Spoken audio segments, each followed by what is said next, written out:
These exercises for the shoulders and the hips can be done in just 1 to 3 minutes a day, and they're going to help you in just about any exercise class you can possibly encounter. They'll also help you with lifting and any sort of athletic pursuits you may have.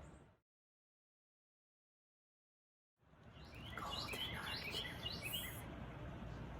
Imagine that you have a crayon sticking right outside of the shoulder like so, and you want to draw the image that I just showed you. You want to draw the letter M and keep repeating that. You want to do this exercise over and over again until you start to build warmth in the shoulders. As soon as you feel warmth, and especially if you feel burning, what you're going to do is get ready to stop. All right, and when you stop, land in the middle position. This is a neutral base of support for the shoulders. It's a great position to start from for any sort of pressing, lifting. And if you can move in all three of these positions, that means that your shoulders are ready to go into things like chest presses a little more readily. You can do crow poses in yoga. It really, really helps to be able to move the shoulders in that letter M.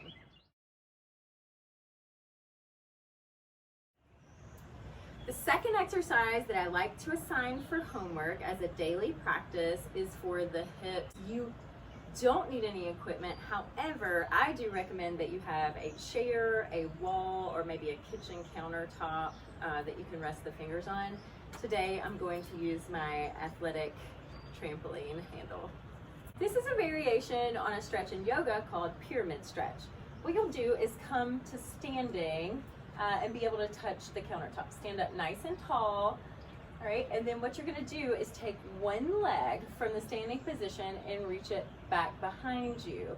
From there, you're gonna roll onto the heel of the foot. If you have a prosthesis or can't feel your foot, what you wanna do is reach back and push through that prosthesis so that it is grounded into the floor and doesn't leave that position throughout the exercise. Same is true for the foot. Keep that foot in contact, keep it grounded throughout the exercise.